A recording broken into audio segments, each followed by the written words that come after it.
Alan, there's been another incident along the Israel-Lebanon border in the south, and Israel saying that civilians were wounded. What more are you hearing about this? We're hearing that 6 people were hit when an anti-tank missile was fired across the border from Lebanon into the northern part of Israel. Of the 6 people, one of them is in a critical condition. We understand that they were electrical workers who were repairing lines that had been hit in a previous attack. Now, it comes just a few hours after Yoav Gallant, the Israeli defense minister, visited army units on the northern border, and he warned Hezbollah that if they continued with their provocations to try and distract the Israeli army from their operations in Gaza, then they would face what people have been experiencing in Gaza, essentially threatening the independent state of Lebanon. Now, Hezbollah has in the last hour claimed responsibility for the attack, but this will ramp pressure on Israel to do more to secure the northern border.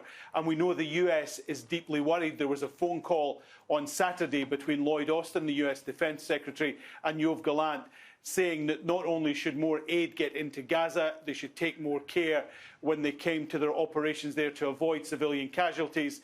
He also reiterated that it was important that this conflict did not escalate into a regional conflict, and therefore any actions on the northern border would be viewed very warily by the Pentagon. Thank you, Alan, for that. Alan Fisher with the latest there from occupied East Jerusalem.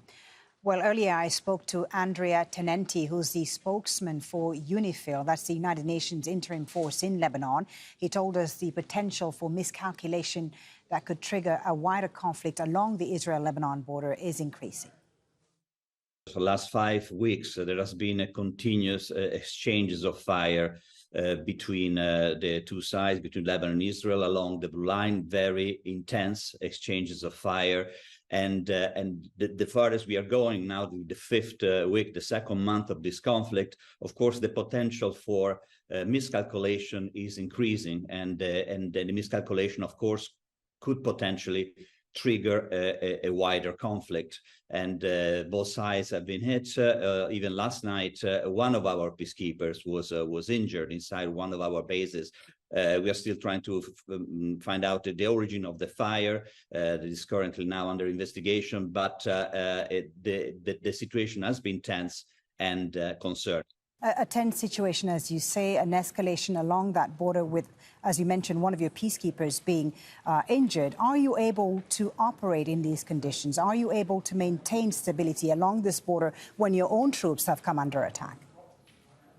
Well, the mission has been doing its utmost for the last 5 weeks to be able to be operational. We are still on the ground. Our peacekeepers are close to the blue line. We have 10,500 peacekeepers from 49 different countries.